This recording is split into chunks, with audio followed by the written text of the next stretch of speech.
suppose Lynn Hauss called us all together on this December Monday in the beautiful atmosphere of Christmas to celebrate it together. I'm glad you're here. So many have come to honor truly a great man who would be touched by your presence today. We're going to probably call an audible because Vic Waters will probably be here a little later. So he's here. I've been looking for you, Vic. I feel so much better. We got that done. You're going to hear some testimonials from people who've been a part of this community and Lynn's life. It's amazing today that there are people from the University of Georgia, two iconic Washington Redskins quarterbacks, Sonny Kilmer and Sonny Jurgensen, have driven long distance to be here today. Really Kilmer. Boys, this is an interesting time. We're glad that you are here. And let me pause as we lead us in a prayer. And Vic has come out of retirement today. We had to talk him out of it. Thank you for being here. He's going to come and offer some selections. Precious Father, we are pleased to be here, honored to be here to celebrate the life of Lynn Hauss. There's so much, so long. We honor his friendship and his legacy. But I pray during this Christmas season that we will honor the Jesus that he knew and served. What an appropriate time to remember all that means. So I ask you to guide and lead this service as we share it together in the name of Christ. Amen. Nick?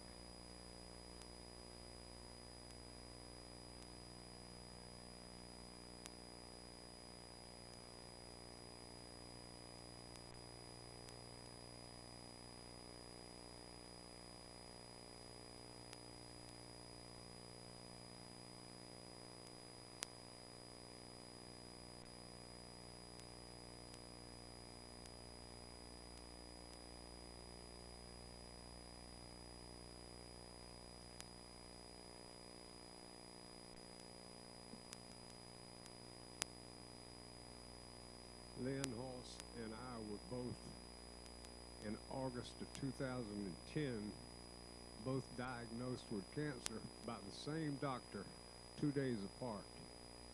He had lung, I had throat, and we would talk on the phone 2 or 3 times a week and commiserate, and he said, listen, he said, if you die first, I said, Lynn, let's don't talk about it. He said, if you die first, I'll do a eulogy at your funeral. And if I die first, I want you to sing me a song. And then he tagged it with, don't sing me none of them old ragged songs that you wrote. So that made me feel real good. Amazing grace, how sweet sound that saved a wretch like me.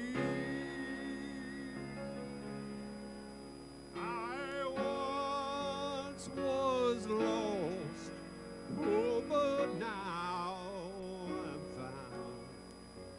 I was blind, but now I see.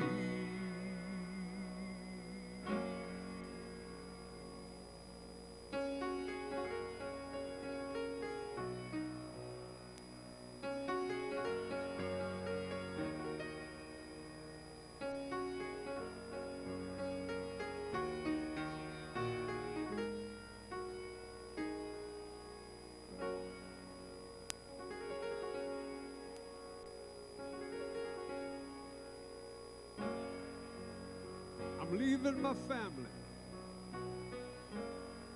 And I'm leaving all my friends.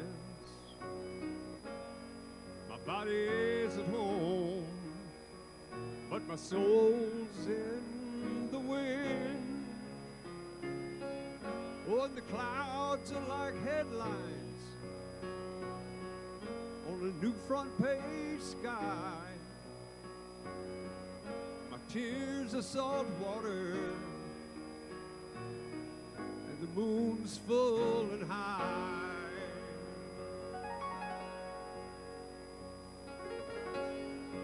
And I know all my teammates are gonna be proud of me, 'cause many before me have been called by the sea, oh, to be up in the crow's nest, just singing my say. Shiver me timbers, I'm a-sailing away. Now the fog's lifting and the sand shifting, and I'm drifting on down.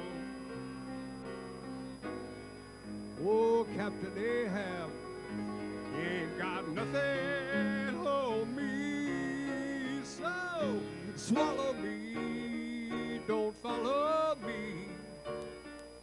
I'm traveling alone. Blue water's my daughter, and I'm gonna skip like a stone.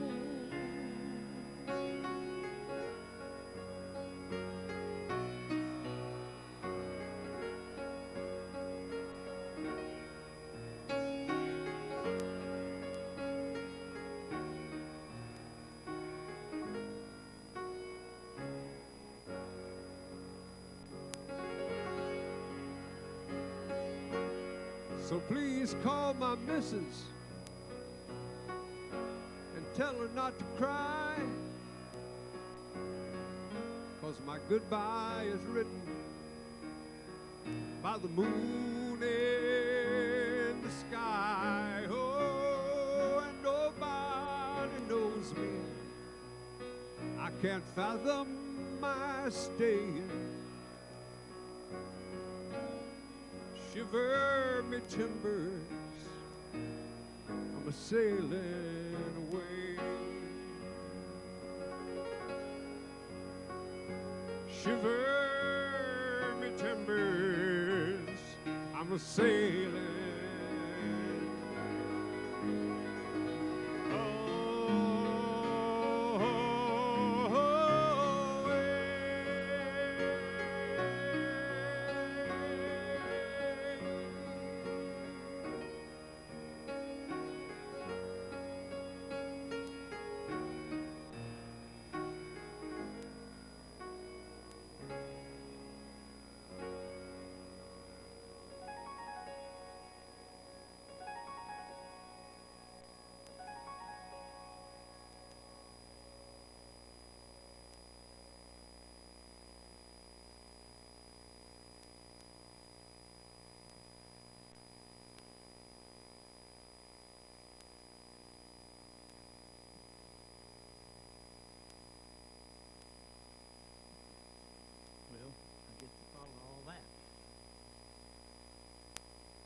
Asked to play a couple of songs together that first of all, I'm honored that I was asked to be here today. What a great man he was. But his whole career started with these two songs. There's only one way to do them, and that's pretty much wide open. And you got to clap along with me. So I hope these are band tunes, so you don't normally hear these on the piano, so maybe you'll recognize it. Here we go. Clap along with me.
It's okay to clap at a funeral.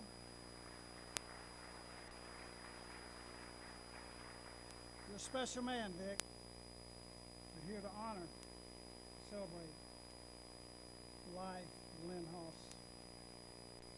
His faith, his family, and his friendship. It was a storybook life. An iconic South Georgia athlete, now a true favorite son of Jesup and Wayne County. He was a man of quiet faith. No worn-out cliches. He was real and never pious. Authentic, down to earth. His words always hit home. His family was his highest priority.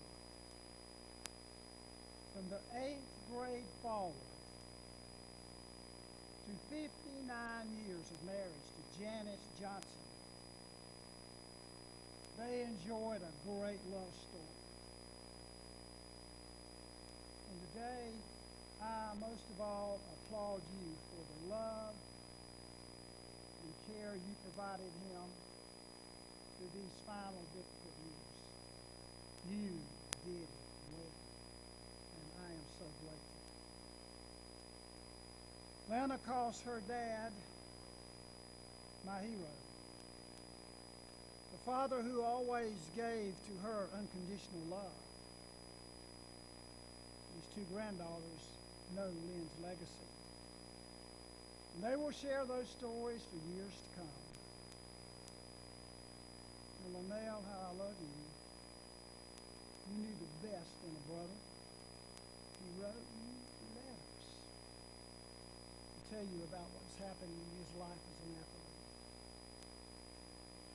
But today, if Lynn Hauss were here, he would tell you that the greatest asset in life's portfolio was his friends.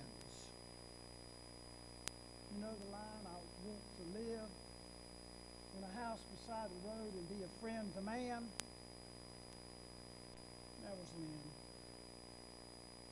I know so many of you would affirm the knowledge of that special friendship. You have been inspired by him. And you would say today, he was my hero. You would acknowledge his inspiration and admiration. It's a treasure to call Lynn Hauss your friend. This occasion today transcends the remarkable athletic achievements of Lynn Hauss. His resume is impressive. From the 4th game of his rookie season, 192 consecutive games, one of the toughest positions in the NFL. Lynn Hauss never used his fame and notoriety to advance himself. He was a humble man. Jesus said, he who humbles himself shall be exalted. And whoever exalts himself won't really get him. He was grateful and caring and determined. When I talked to Sonny, he said to me, total excellence. He always gave 125%. Here's the bottom line. He truly cared for underdogs. And as you know, he was a player rep for the National Football League. That commanded him great respect and solid influence. Yes, his life is a storybook. Maybe even a Hallmark movie. From Jesup to Athens, Georgia, as a Bulldog. From Wayne County to Washington, D.C., as a Redskin. He was front and center of a remarkable journey. This iconic figure never never forgot his Wayne County roots. The people here who shaped his life. I look out and see some of you today and we just honor you for the way you helped shape Lynn Hauss. We all know here today that Jesup, Georgia is Main Street, USA. There's not going to be a sign in all these major highways that crisscross Wayne County that says home of Lynn Hauss. But I guarantee you, tens of thousands of people have driven here and said, this is the hometown of Lynn Hauss. We love this hometown. Today, we just honor that legacy as truly a favorite son of Jesup, Georgia. Now, I'm totally aware that there are little thousands of memories gathered here, precious memories to share about your friend.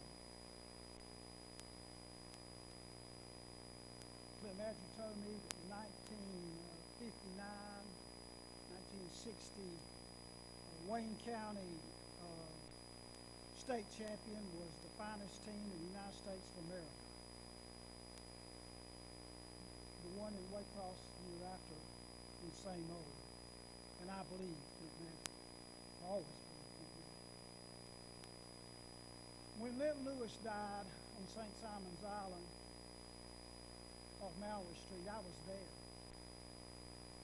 And O'Lee Moody said, we're going to wait for Bob Harrison and Lynn Hauss to get here to bear his body back to Jesup, Georgia. We waited, and when they arrived, we stood beside that bed and prayed. We went into the next room. A few minutes later, Bob and Lynn came out, and I looked at Lynn Hauss, and I saw that quivering lip and that moist eye. The big man, the caring man who loved and valued his friends. Let me tell you something. Lynn Hauss was neat. If you had ever seen his plate at Sybil's, orange carrots, green beans, black-eyed peas, it was a mosaic. It was a piece of artwork. And I think somewhere I've got a folded bag. You know those bags you get at the grocery store? You fold every single one of them. Put them in a drawer. He was a neat person. A fearsome foe on a football field and a gentleman off the field.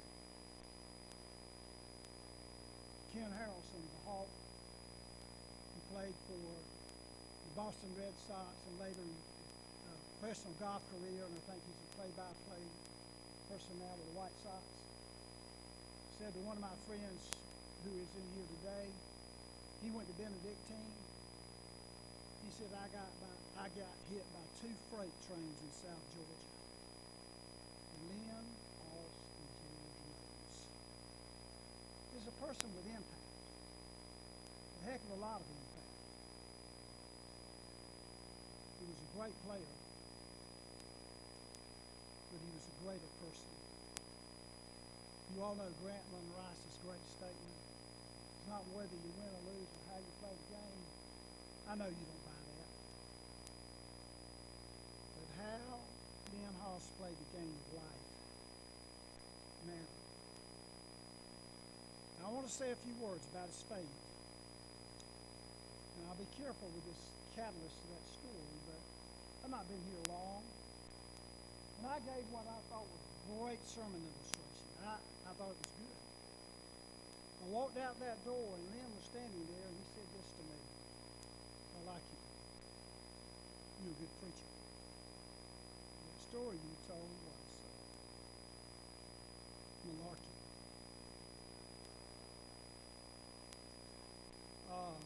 He got my attention. You know what? I appreciate somebody to be honest with me. And it was a catalyst for further conversation, so that led us in the ensuing days to talk about faith, and I want to say that. I want to tell you about his faith. We started most prayers with this line: our God and our Creator. Because he knew who gifted him. He knew the God who caused the oceans to drip and the rivers to flow, who made the swallowtail kite, pine trees in South Georgia, and peach orchards. He saw and honored a truly great God who gave him all that he had. And I want to especially tell you about his Jesus. This is a blend of theology of Tom Skinner, chaplain of the Redskins, Dietrich Bonhoeffer, and Thomas Carr.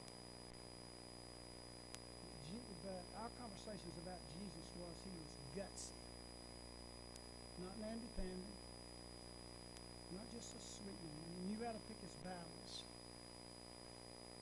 He was a Jesus who forgave people who messed up. He was a Jesus who cared about people on the fringe. Another story someone told me was when they were on the QE2 and it had to be evacuated, that big ship evacuated. And then Hauss stood there, QE2, and helped those people who needed to be moved to the other ship. Bonhoeffer called Jesus the man for others. Greatest commandment is to love your neighbor. And your neighbor, biblically, is a disenfranchised person. Not the person next door, but a needy person. We knew that kind of Jesus. Jesus who mattered. A man of sorrows and acquainted with grief. So this Christmas, we can think about that Jesus who lifts us up in despair. Jesus who was indeed a man of grief and acquainted with sorrows. A man who was arrested unfairly, tried, and crucified. He taught us how to live. He was a man who on the third day rose again and abolished death and brought life and immortality to light through the gospel. Whose resurrection power can make our life a whole new ballgame. The risen Savior who came to a woman, longest at the cross and soonest at the tomb on Easter morning, and called her by name. The risen Christ who joined a despairing couple on the Emmaus Road and fired them up. The risen Savior who entered a locked door without lifting a latch and whispered to those disciples, "Peace be still." Me and Hauss knew about a real Jesus. He had power in his life that came from somewhere. It's called resurrection power. The wonderful thing is, here we are in this meaningful season, where we can pause in a beautiful church and get a fresh grip. He was a man of real faith. He knew how to live because he knew where his strength came from.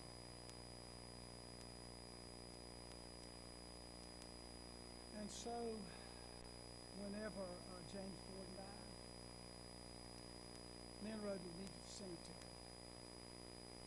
He rode with me to the cemetery, and I said, "Men, I'm going to say a few words from the scripture, and I'm going to do the final prayer." He was taken back a moment, and I said, "You're going to do the final prayer." But here's what you need to know. Here's what you need to know. They had a code. James and Lynn had a coat. If James walked in the bank and saw Lynn Hauss, he might say, "Are you looking for me?" That meant we're going fishing, and vice versa. Where's her coat? Are you looking for me? So what happened on that occasion, when the news stood up, he referenced that. He said one day, I'll cross over. It was sort of like this. I'll sort of scan the crowd. I'll look out. I'll see James Gordon. And he looked at me. And he said, "You're looking for me." Today is hope. Amanda, I shall live again. Death is the one stroke of common sense that banishes all our fight. Preacher of righteousness, whose voice cannot be silenced, whose lips cannot be sealed. And today we celebrate the hope of a risen Savior and the promise of an eternity that will bring to all of us completeness and joy. So here's what happens. We're going to rise to sing what we should sing in reference to that. A couple of verses of "Shall We Gather at the River," after which Dick Smith will come and share some words, and Lynn and Bob Smith and Billy Kilmer come and share some words. So I'm not going to lead this song, so stand up, let's take off with it. Bruce, you help us, okay? If you would, turn to 518 if you need the words.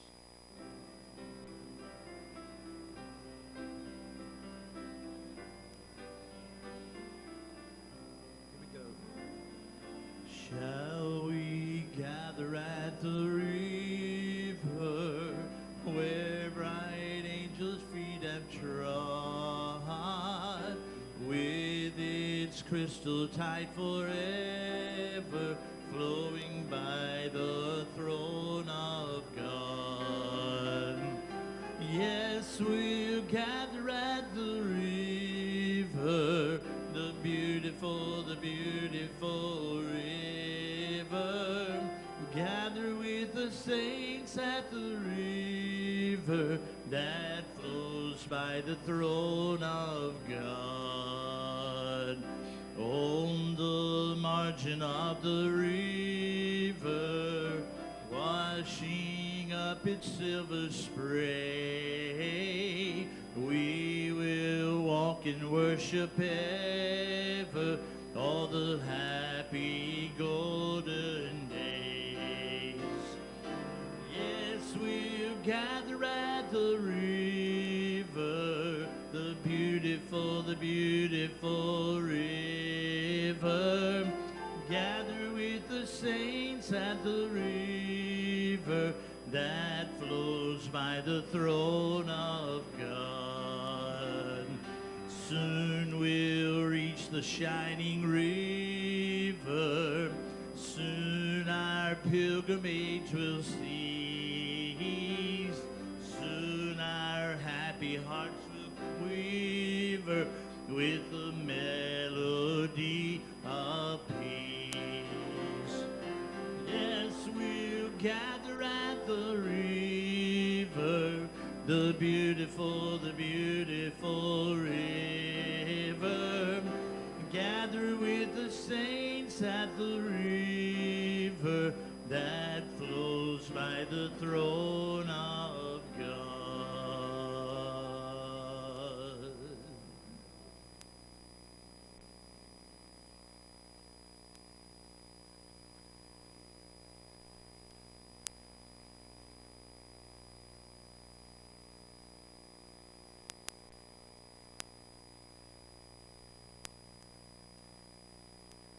Hauss. I can close my eyes and see the Yellow Jackets fullback, number 41, pile driving Jesup to a 1959 state football championship.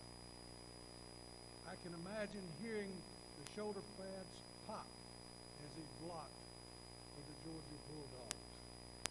And I'll never forget the days when NFL players introduced themselves before televised games. Lynn put his hometown, our hometown, on the map. Number 56, the all-pro center of the Washington Redskins would say with a grin, "I'm Lynn Hauss from Jesup, Georgia, and I catch more redbreasts than anybody in the NFL." 15 years ago, Governor Sonny Perdue asked to go fishing in one of our lakes. I said, "I'm sorry, Governor, but I can't go that day, but I'll arrange the best fisherman I know to guide you," the retired captain of the Skins. Lynn and Sonny filled the boat that afternoon.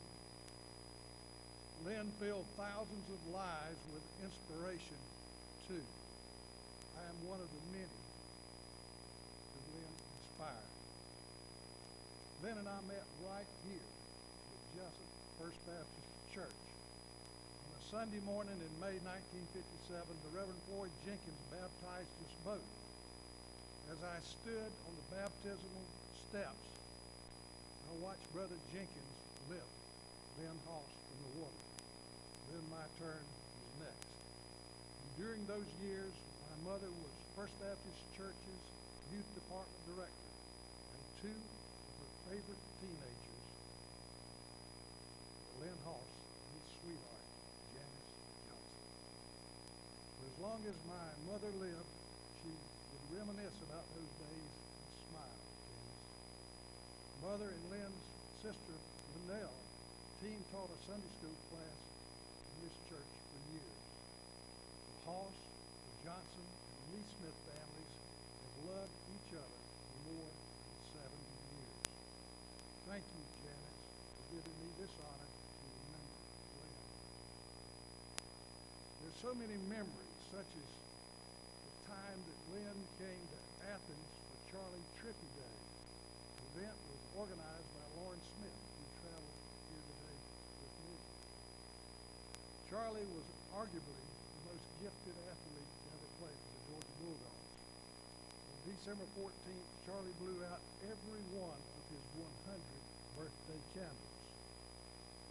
And Charlie was on Coach Wally Butt's 1960 coaching staff when Lynn went to Georgia as a combination fullback and linebacker.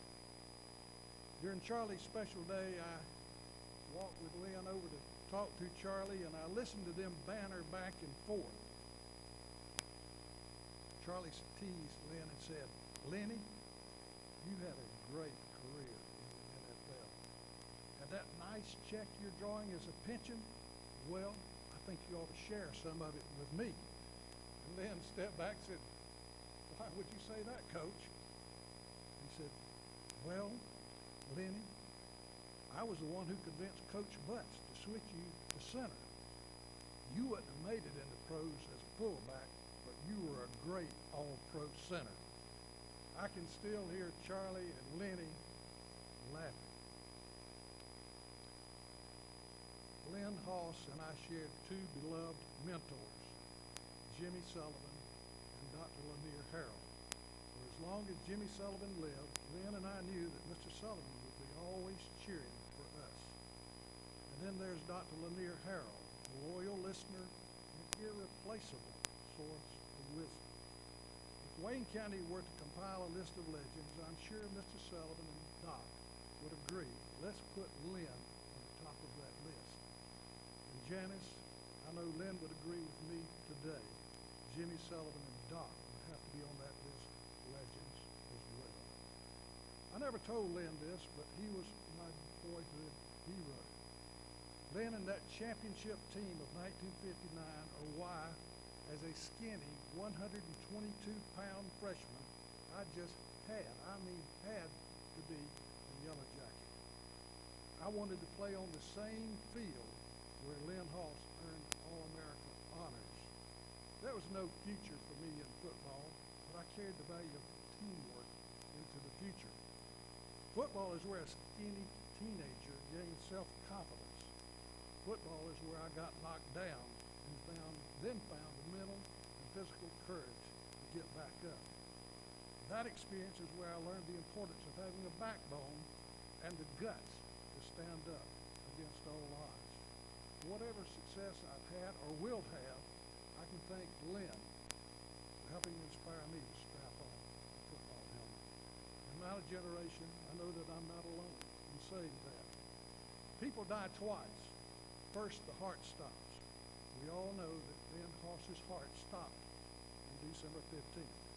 The second time the person dies is when the stories and memories stop.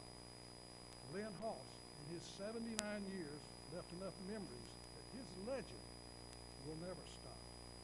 What an inspiration. What a blessing. What a friend. Thank you, Lynn Hauss.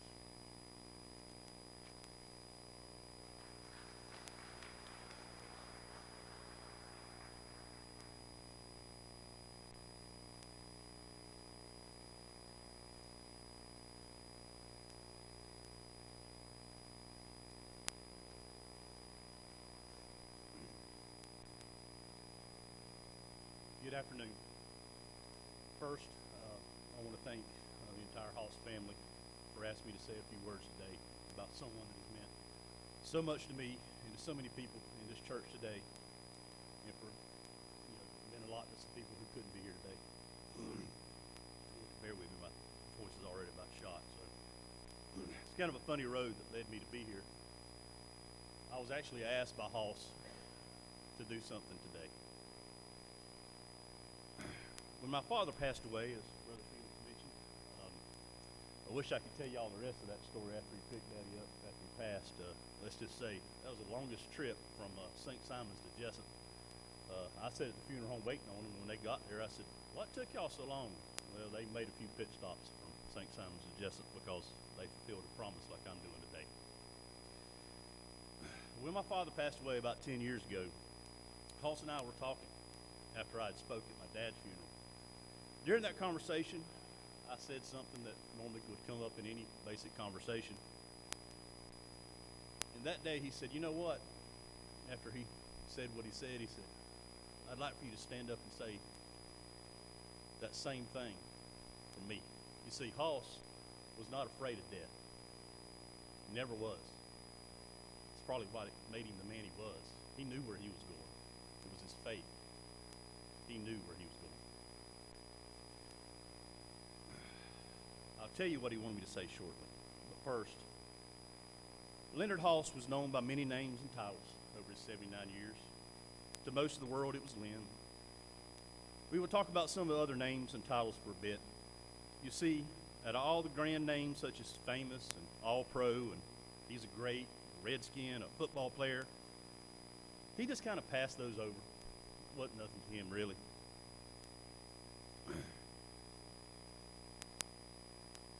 After his playing days, they just were something that, were a thing of the past. And we won't have any more time discussing those because he didn't want me to. The names that meant the world to him were husband, father, brother, uncle, friend, or even maybe worker, co-worker, or boss. But I'll have to say, his most favorite title of all was Granddaddy. Lana and Dana, you gave Lynn the best gift ever when you had those two girls. If anything was ever going on in their lives, he always would talk about it. And I used to enjoy when he would call me up and say, "Lewis, Hauss, can I bring the girls swimming?" And I'd say, "Yep." Hauss wasn't a big old overpowering football player those days. Nope. He was a little kid just like y'all were. All I could say is this. I know he leaves a big void in your life. But trust me, he's going to be there to guide you forever. All you have to do is listen and remember the things he said along the way. You will continue to make him proud. Lana, what can I say? We basically grew up together. You're kind of like a big sister, which means you'll always be older than me. You were the pride and joy. You never did anything wrong, of course, in his eyes. He never missed an opportunity either to talk about you, and he would brag about you and your accomplishments as you were growing up. Just know he loved you with all he had and all his heart. Carry on his legacy as God allows you to. Miss Janice, I'm going to try to do this without breaking down. Well over 60 years y'all were together, through good times and yes, even the bad. You two always found a way to make it work. You found a way because of an ever-wavering love for each other. Around town, nobody ever said, hey, I saw Janice somewhere, or I saw Lynn. No, it was always, I saw Janice and Lynn today. I saw Janice and Lynn at the Sybil's, or I saw Janice and Lynn wherever. A lot of us can probably take a little lesson in that, because what they did it together, through good and bad. And as Brother Felix said, these last few years, I can't thank you enough for taking care of my buddy.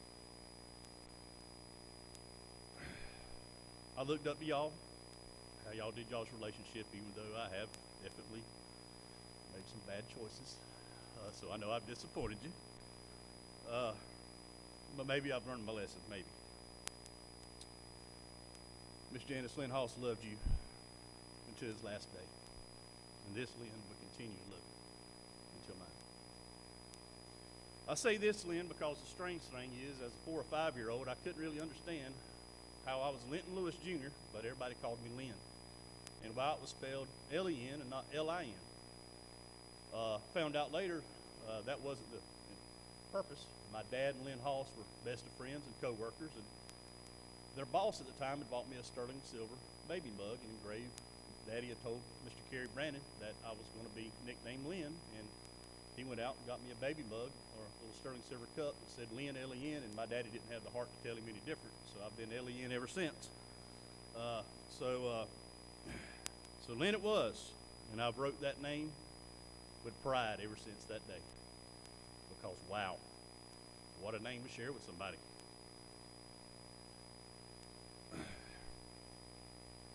Over the years, I've known him as many things in my life. He was sort of an uncle at first. He was larger than life. I would pester him with football questions. Growing up, he just kind of seemed annoyed, like, why are you asking me these questions? I never really understood. Later in life, when I knew him more of a friend, we were fishing on the Ottawa River one day where he counseled me through a lot of things. And I asked him one day, I said, you know, growing up, you didn't really like to talk about football. You see, Lynn Hauss, he was full of pride. He was never boastful. Wasn't a style. He really didn't like all the accolades and fanfare that came with his playing days as much as you would think. He looked at me in the eye sitting in that boat, and he said, well, my playing days are over. For almost 40 years of my life, that's all it did. It consumed me. That's all I ever talked about. He said, sure, I had some great times and memories, but see, what everybody didn't see was the bad times. The pain and commitment it took for me to be who I was. He then went on to say something that was very poignant to me, and I'm going to say it today to the family because I don't know if he's ever said it, but he said it to me. He went on to say, you see, people didn't see the strain that it put on my life and my wife and my daughter because I was always gone. I missed big occasions every year. It was tough. And back when you were younger, I just didn't care to relive it all because sometimes I didn't want to have to remember it myself. That hit me like a ton of bricks because that showed me the man Lynn Hauss was. He was truly all about family. When my dad had a stroke, Mr. Hauss became more of a father figure to me, and he helped guide me through a lot of self-made trials and tribulations. He went from being Mr. Lynn to just Hauss. Every greeting or phone call was always, Lewis. I'd respond, Hauss, and then the conversation started, or vice versa. I'm going to miss those greetings dearly. He also held a title, luckily to me, as boss for a few years. If you don't think that was interesting entertaining, well, you don't know Lynn Hauss. It was like working for my dad because they were both bankers, but way worse. What some of y'all didn't know is he was a master speller and grammar. If he had to read this right now, he would tear it apart. He couldn't type 5 words in 5 minutes, but he could find 25 errors in 3 seconds in something that was written. He taught me so much over the years about how to treat people, how to be a community banker, how to loan money to the right people at the right times in their life and make their life better. But he also wasn't very easy on me, but he never really attacked me head on. Nah, he was much smarter than that. If there was ever an issue like the time after some of those self-imposed bad decisions in my life, I was burning the candle at both ends and staying out a little late and doing some things. I'd come straggling into work, expected my work, and Mr. Hauss, after it was all said and done, one day he called me in. He said, "Lewis, come in here." I said, "Yes, sir." Sit on that couch for a minute. "Yes, sir." I said, "Lewis, let me ask you a question. Is work getting in the way of your social life?" And I looked at him kind of funny. He said, "Because if it is, we can remove that work part and you can just focus on that social life the rest of the time and you can figure out how to pay your bills." And I just stared at him. And he said, "That's all I'm going to say about that." And I just stared at him really quiet for a few minutes. Got up, went back to my office and closed the door and had a little self-reflection. I didn't have that problem anymore.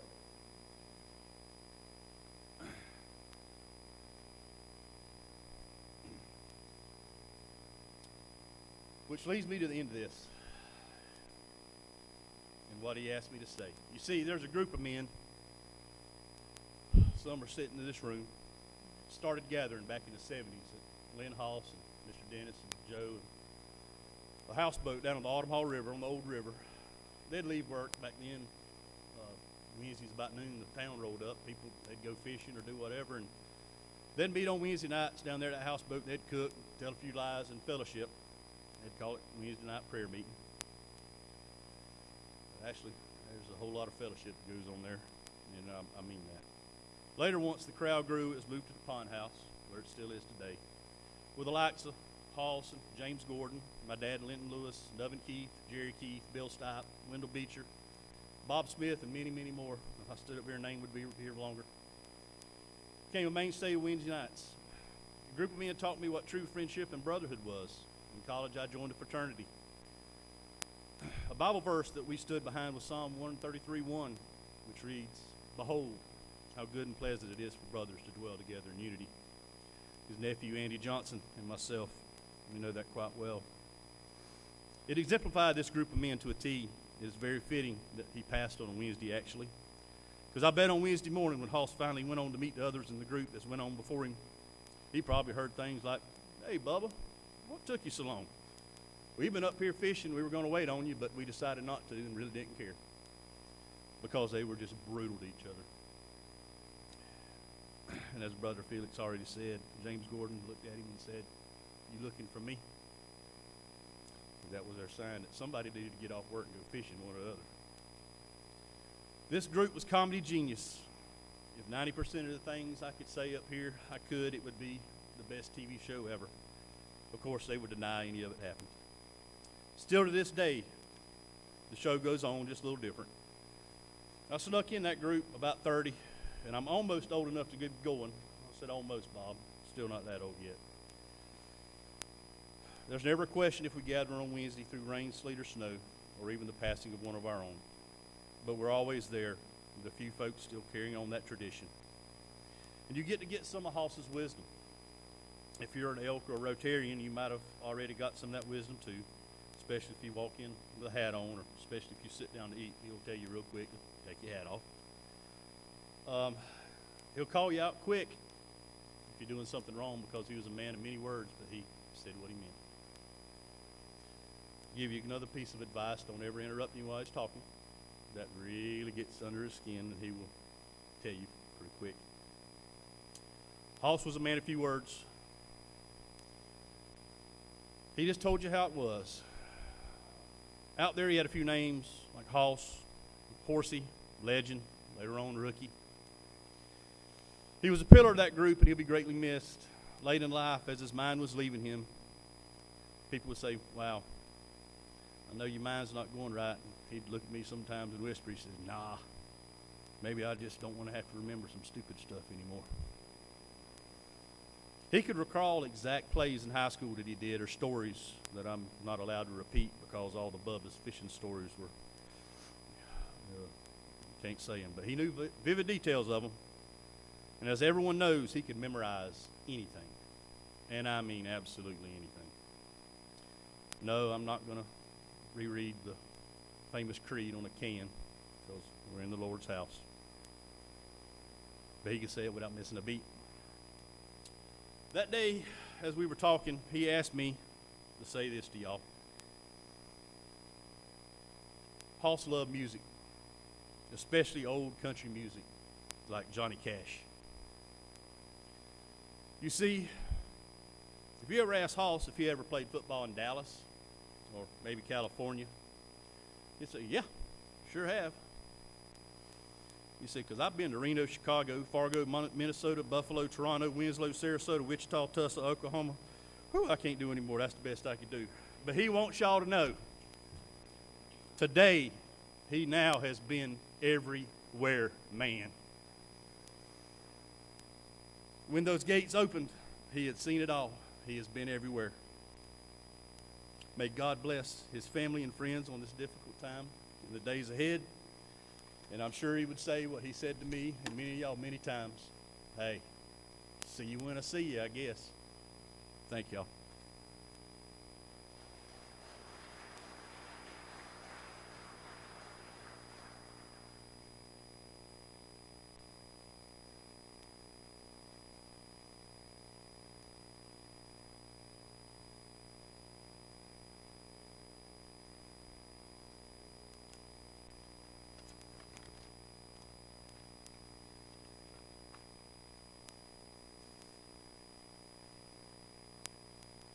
It's an honor for me to be asked to say a few words about our dear friend at his homecoming celebration.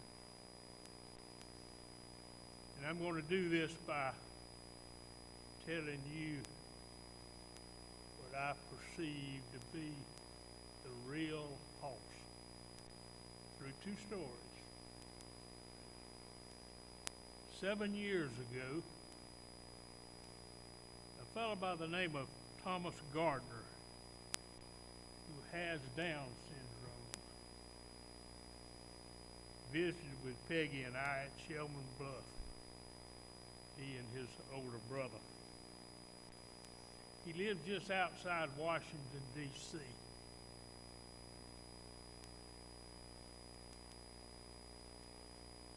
Found out that weekend that he was a remarkable person.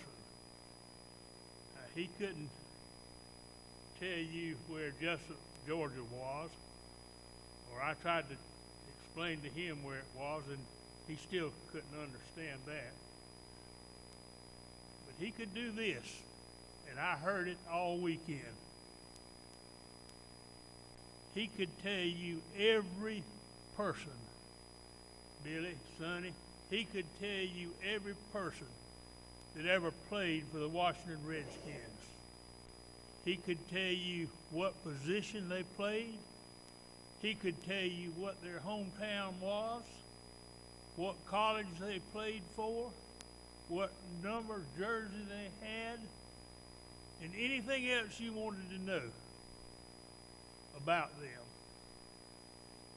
And I listened for several days, him telling me about redskin after redskin after redskin. Remarkable.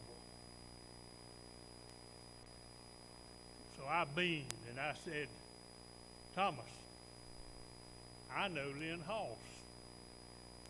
He was ecstatic.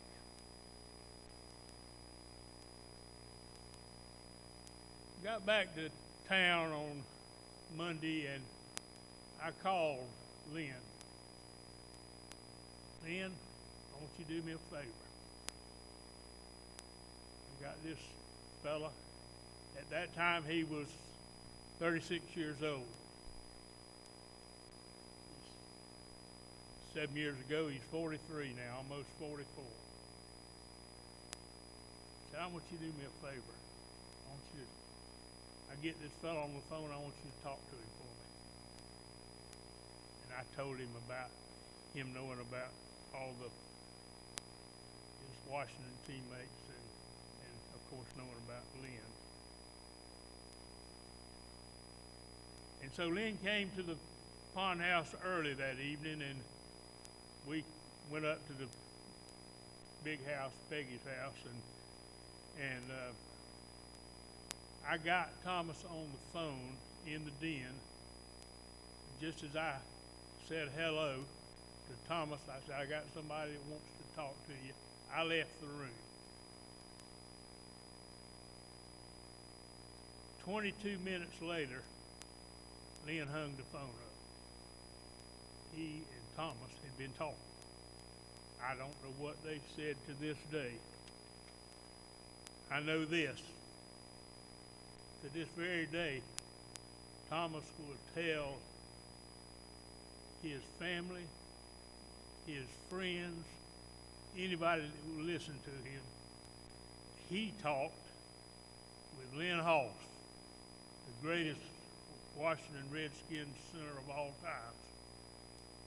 All-Pro Lynn Hauss. Jesus in Matthew chapter 25, verse 40, taught us, truly I tell you, whatever you did for the least of these, you did it for me. Need I say more? In January 1987, the legendary Pond House Wednesday night gathering was born.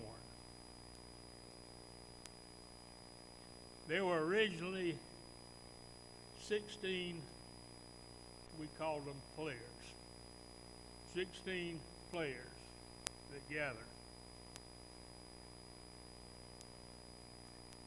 We have not missed a Wednesday night since that day.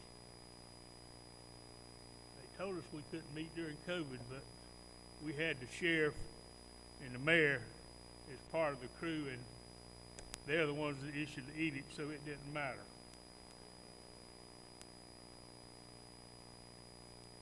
Lynn is the 10th player, the 10th original player out of those 16 to pass. When we started, I asked Lynn if he would say the blessing and the prayer. Totally unrehearsed, he gave the most beautiful blessing and prayer that most of us had ever heard.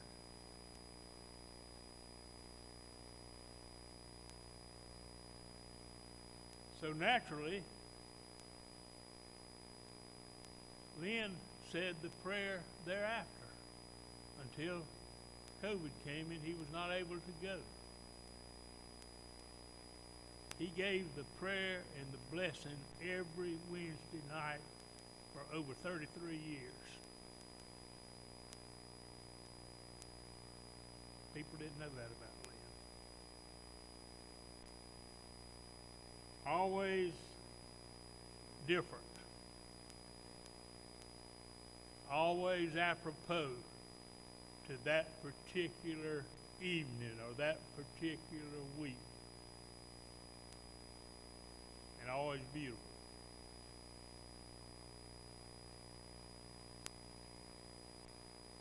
And what was more remarkable, even when his short-term memory began to fail, the words of Lynn's prayer and blessing did not fail him. It was still beautiful, appropriate for that evening,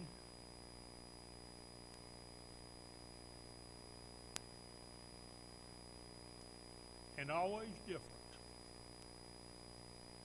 except for his opening. His opening always was, our Father and Creator, We ask your blessing upon each of us, even though we don't deserve it. As my other hero, Dr. Felix Haynes, says, this is the true definition of God's grace. Lynn truly believed this. Lynn taught us all about God's grace.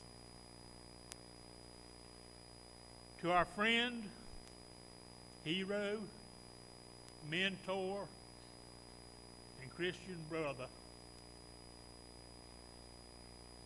for now, see you on the other side.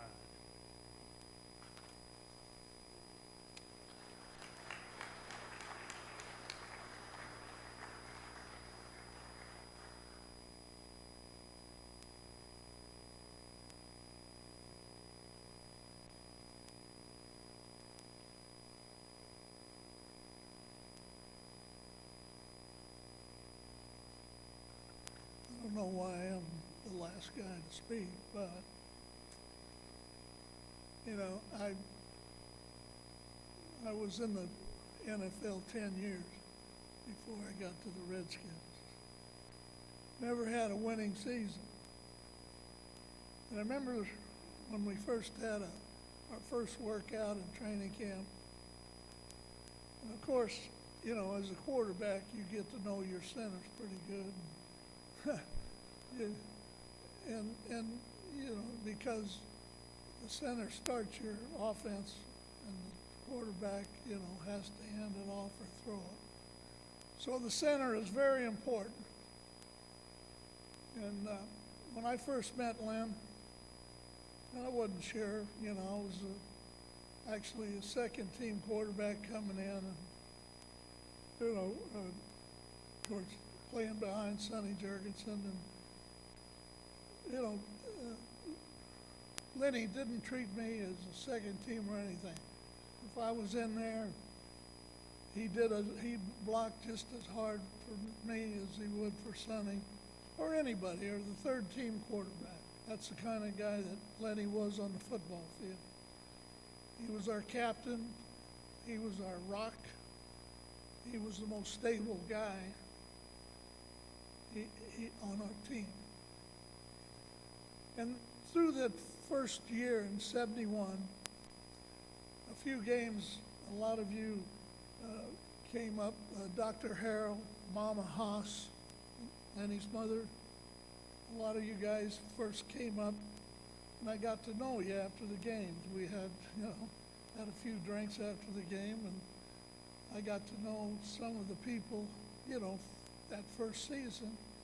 I liked them, and so in the spring of '72, and I always went back to New Orleans that's where I played the 4 years before, and I kind of made that my home. I'm a California guy, and I never wanted to go back to California.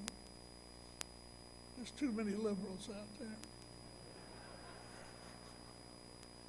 So anyway, I was that off season of '72. I spent in New Orleans, and I had to go because back then I played out my option, and I know the Redskins were calling me, trying to get me back up there to sign a contract for '72. And on the way back, and I heard so much about the Ottamaha River and Jesup, Georgia, from Lenny, and meeting a few of the people that came up for games. As I was driving, I said, you know, I'm going to take a detour. I drove over I-10, got on 301, come right up here to Jesup, and he always explained to me, and I always asked him about the town and the river, and he says, well, you know, I own a liquor store on 301, and when you come into town, it'll be on your left, and he explained it to me, and I came right to it. And Lenny didn't know if I was 1,000 miles away. He didn't know I was anywhere around. And I came right to the liquor store. You know, it was afternoon. I walked in, and here he is at the cash register helping somebody. And I stood there and I didn't say anything, and he looked up, he took another look at, he said, "What are you doing here?" And I said, "Well, I came for a beer. You got one?" He says, "I got a lot of them. Let's go." So that was my first introduction to Jesup, Georgia. And I stayed with Lynn and Janice at their house. Little Lana wasn't no more bigger than that. And I said, "You got to take me fishing. I'm fishing on the Ottawa. I've heard so much about it. I want to see how you catch those redbreast." I was an amateur fisherman, and I didn't know anything about fishing. So he said, "Okay, we'll go." So he got the boat, and we got a fishing rod, and we went over to Mama Hauss's and dug up some worms in a can. You know, he had a big dirt pile over at his mother's house, and we dug up a bunch of worms. You know, the worms here look like snakes to me, but. So, you know, we went out on the river, and he, you know, and Lenny knew everything about that river. I mean, every little nook and cranny. And he taught me how to fish that first time, and I had a ball. You know, we caught a few redbreast and whatever, you know, might be biting that day, and I had a ball. Well, from that day on, that was 72. I came here every spring after that, and the only time I really missed was when they moved to Reedsville for a while in the bank, and we did. Sandy, my wife, and I would go over to Reedsville, and I'd always make a stop because her mother and dad used to live in Columbia, South Carolina, so we were always going up there for either Thanksgiving or Christmas. And so we would always stop because we lived down in Fort Lauderdale, Florida, so, you know, on the way or the way back, we'd always call them and say, "You got room for us for a weekend?" And they always said, "Yeah, come on." So, you know, we spent a lot of time with Lynn and Janice through the years. One little story was on the river. This was somewhere about 74, 3, 4, 5, somewhere. And we're out on the river, and Joe Dart and Lenny and I are fishing in the river. And the river was down a little, wasn't real high, but they could go back in this little sloughs along the way. And I didn't know what a slough was, but they said, "No, the fish come back, it's real quiet, you know, we might find a family in here." And so we went back through this slough, and there was those stumps sticking kind of, not out of the water, but over, you could see it. It was shallow water. And Lenny said, "Now throw your line just right over by that stump." So I threw it over there, you know, in the cork kit, and I took my eye off of it for just a minute. Did something, and Joe Dart would, you know, he would stutter a little bit. "Pull that cork." And I looked, and the cork was down, and I would pop, and out come a redbreast. And we sat there, it must have been 30, 40 minutes, and all of us, we caught the whole family of redbreast in there. It was no kidding. We were pulling, I never had so much fun. So after we got all the fish in, and we kind of, you know, the family departed, we come out of the slough, and Joe Dart told Lenny, he said, "By the way, we are going to name that slough, that's Kilmer's Slough." And that was always Kilmer's Slough for as long as they were, you know, they're fished in that area. And today I wouldn't even know where it is. I'm not sure.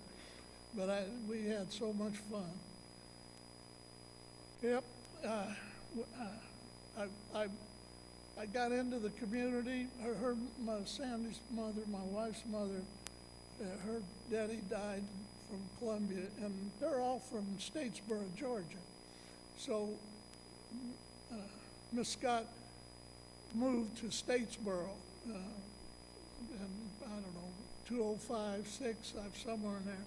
So we were real close to Lynn and Janice, and every holiday, either Thanksgiving or Christmas, we'd always spend with her, and then we'd always call and see if they're home, and that, most of the time they were, and we'd come back through, going back to Florida, and spend a lot of time. And even if I was there for a week or something, I'd always call, and I'd come down here by myself on Wednesdays because I wanted to go to the Pond House. I became an honorary member there. And I went to Rotary Clubs. I spoke at some Rotary meetings. I got to know the community well. I really liked it. Had a lot of fun here. Made a lot of good friends here. And just really loved the community and spent a lot of time. And that was because of Lenny and what everybody has spoke about him. He was the most honest man I've ever been around. When he said something, he meant it. And he was very quiet, but when he said something, you listened. One quick story before I get off of here. Football story. I've talked a lot about our lives together. We were playing the Dallas Cowboys, and I'm on the 2-yard line, and I call a play. And we go up to the line of scrimmage, and Jethro Pugh's right on Lenny's inside, and Bob Lilly's here, and they're digging in. And I panicked all of a sudden. I called the play in the huddle. I come up, I forgot the count. And I went, Lenny, what's the count? Silence. Now, you know, I know that the 30-second clock is coming down, and I says, Lenny, what's the count? 2, damn it. So I call them, okay, hut, hut. I hand off to Larry Brown. You know, of course he got stuffed. So we get back in the huddle. Here comes Lenny back in the huddle. His helmet, strap is off. His helmet's kind of half cocked this way, and he's looked straight at me. He says, if you ever do that again, I'm going to be the quarterback, and you're going to be the center. True story. He was my friend. I loved him dearly. Janice, Lana, you guys were rocks for us. We had some great, great times, and I'll never forget it. I'm so glad I could be here today. I know Sonny is too, and we came a long way, and I wouldn't have had it any other way. He was the best. Thank you very much.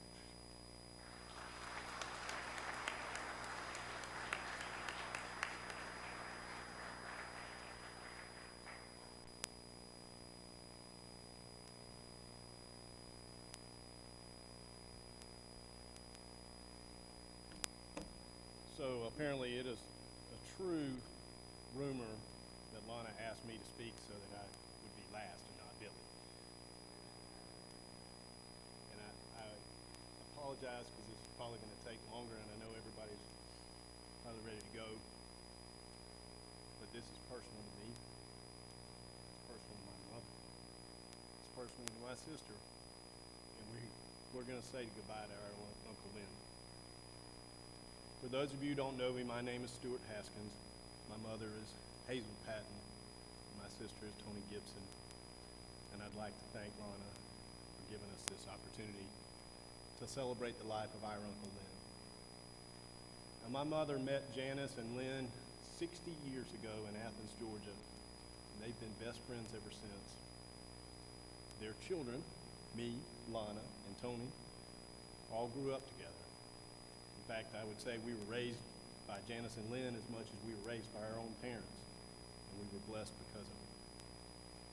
We used to walk to Lynn's mother's house, who we called Big Mama, every day after school at Orange Street Elementary. And I spent many hours in Lynn's room, the room that he grew up in, looking at all the trophies and awards that he had won. And in some respects, he seemed larger than life. But in others, I didn't know the Lynn Hauss that Billy Kilmer knew. I just knew my Uncle Lynn. Now, we lived next door to Lynn and Janice for a long time. Lana and I even had a little fun playing in the chimney together from time to time. But my first memories of Lynn, not surprisingly, were on the river. He and my dad would go fishing almost every Saturday, and a lot of times on Wednesdays as well. I think this was before the men's prayer breakfast or club was started at the pond house. But when I was old enough, and in fact probably when I wasn't, I tagged along with him. Now the boat that we fished out of back then only had 2 seats, so I had to sit on the beer cooler.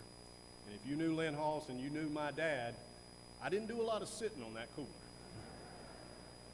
For the first few years of my life, I thought my name was Hand Me. Hand me a beer, Stuart. Now, of course, you guys have heard a lot about fishing today, and Lynn didn't always fish with my dad. He fished with a lot of other folks, and it was the way that he wound down and spent time with other people. But he also had a fishing partner that he called Block. Some of y'all may know Block. Block was a real, actual cinder block that he would put in the front of his boat so that it would ride better, maybe because of a man of his size in the back. Now, Lynn claimed that Block was one of the best fishing partners he ever had, because Block didn't talk too much, didn't try to drink his beer, and didn't ask to keep the fish. And if Lynn came home with a mess of fish, and you asked Lynn, "Hey, Lynn, where'd y'all catch all those fish?" Maybe it was up at Kilmer Slough. Lynn would look you straight in the eye, and with a straight face, he'd tell you, "Right in the corner of the mouth, Stuart." Because Lynn was the kind of guy that everybody loved, and I was a fortunate little kid to have a front row seat. But Lynn was a lot more than a family friend to me. He was family. Now, when I was 9 years old, a lot of people in this town know my parents got divorced, and at least back then that was a big deal. It certainly was to me at the time. And I had a hard time dealing with it. My dad wasn't home and around anymore, and I didn't understand why. But God puts people in our lives when we need them. He put Lynn Hauss in mine, and I'm forever thankful for it. Now, Lynn didn't come to me one day and say, "Hey, Stuart, let's spend more time together now that your dad's not around." That wasn't his way. Instead, he simply came to me and said, "Let's go fishing." He took Block out of the front of the boat and he put me in it. I'm not sure it was a good trait for him. But after my parents' divorce, I spent countless days with Uncle Lynn on the river, at the houseboat, or at his house. I even got to spend a day up at Washington Redskins training camp, back when Billy was still there. I can tell you I was so proud as a little 10-year-old boy looking at all of these heroes and giants. And Lynn Hauss introduced me as his fishing buddy. I can't tell you how much it meant to be that little lonely boy, to have this legendary great man who wanted to spend his time with me. He kept that little boy from losing his way in this world many times. Now, I remember a time when I wasn't having a lot of fun at football practice, and I came home and I told Uncle Lynn about it. I told him that I wanted to quit playing. I assumed he'd try to talk me into playing, but perhaps he knew my ability better than I did. He surprised me. He said, "Go ahead. You can quit if you want to. Football's really not that important." So obviously surprised at that. And then he turned and looked at me and said, "But I want to tell you this, Stuart." He said, "Once you quit, it becomes a habit. And it's not an easy one to break." Now, I'm not the hero of this story. I didn't go on to become a football player, cure cancer, or save anybody's life. But I can tell you this, because of Lynn Hauss, I never learned to quit. His whole life, my Uncle Lynn opened his heart and his home to me and my sister every time we needed it. And at different times in my life, I lived in his house, his mother's house, and his sister Linnell's house. And not once did any of them ever ask for anything in return. And the reason why is because kindness and generosity are Hauss family traits. They still are today. Now, in all of our family's time together, we shared thousands of special little moments, laughing at Aunt Janice's kitchen table, talking football with Lynn in the den, frying fish, or swapping fishtails on the houseboat, throwing horseshoes, or big parties down at what used to be called the River House, tailgating in Athens and Jacksonville together, even having some fun on really some horrendous family vacations. But during all those times, and without even knowing it, Lynn taught me a lot of things. He taught me about family, about love, and about what it means to be a good husband and a good father.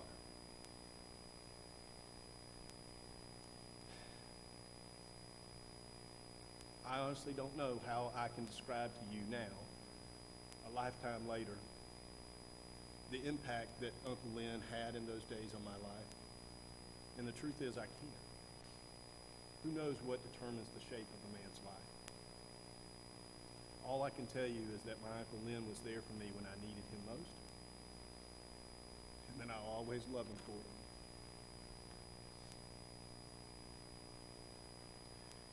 Now, when a man like Lynn Hauss dies and has accomplished all the things that he has in his life, we tend to think about his legacy. What is his place in history? And we've heard a lot of that today. And I've spent time thinking about what his legacy should be as well. And it's true, he had a remarkable football career, no doubt. But I think Lynn's real legacy is something that goes far beyond that. And everyone you've heard talk here today, I think, just makes that more true. Nelson Mandela said, "What counts in life is not the mere fact that we have lived. It is what difference we have made to the lives of others that will determine the significance of the life that we lead." Lynn made a difference in my life. He made a difference in my mother's life. He made a difference in my sister's life. He made a difference in all of your lives. Measured on that scale, he is truly a Hall of Famer. In my opinion, Lynn's legacy is the 59 years that he spent with Janice. Married to the same woman, the love and compassion that he showed her, the devotion that he showed her over those years is remarkable. And while I love Aunt Janice, I think we can all agree that at times she could be a handful.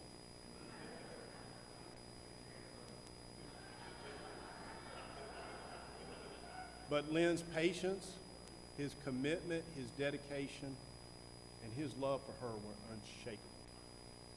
He was a role model as a husband. And no father could ever or has ever loved a daughter more than he loved Lana. He was there at every stage of her life, from the time that she was born to the time he walked her down the aisle. He showed Lana unconditional love and displayed a tenderness and a sensitivity with her that was so surprising for someone that was so strong and fierce. Lynn Hauss was a role model as a father. He was loyal to his friends, he was kind to strangers, and he was honest and fair. If you ask anyone who barely knew Lynn, that's what they would tell you about him. He was honest and he was fair. It's no surprise that he was so well liked and well respected. He was a man that would help you even if you didn't ask for help. He was a man that if he said he was going to be there, he would be there. And he was a man that had a twinkle in his eye when he told you a funny story and finished it off by saying, "Some of what I tell you is true." You see, Lynn earned people's respect and admiration by the way that he treated people in his life, not because he played football and was good at it. So in my eyes, the true legacy of Lynn Hauss is not football or the fact that he was so successful. It's his devotion to family, it's his loyalty to his friends, and his kindness to others. Peter Stroppel said that legacy is not leaving something for people, it's leaving something in people. And Lynn Hauss certainly left something in me and everyone else in this room, and everyone else in here. And I think what's most beautiful to me is that you don't have to be a great football player or a star athlete to honor Lynn Hauss's legacy. We can all honor him by just being a good friend, being a good husband, and being a good father. I loved my Uncle Lynn, and I'll miss him. Thank you.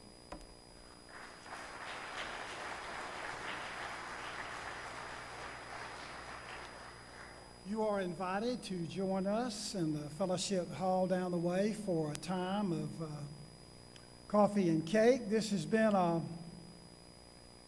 wonderful celebration, meaningful and mundane moments alike. It's been a joy. So, hear these words of benediction. Lord, help me live from day to day, from year to year, in such a self-forgetful way that even when I kneel to pray, my prayer shall be for others. Others, Lord, yes, others. Let this my motto be, that I may live for Thee. Amen, and bless you for being here. Join us in the fellowship hall.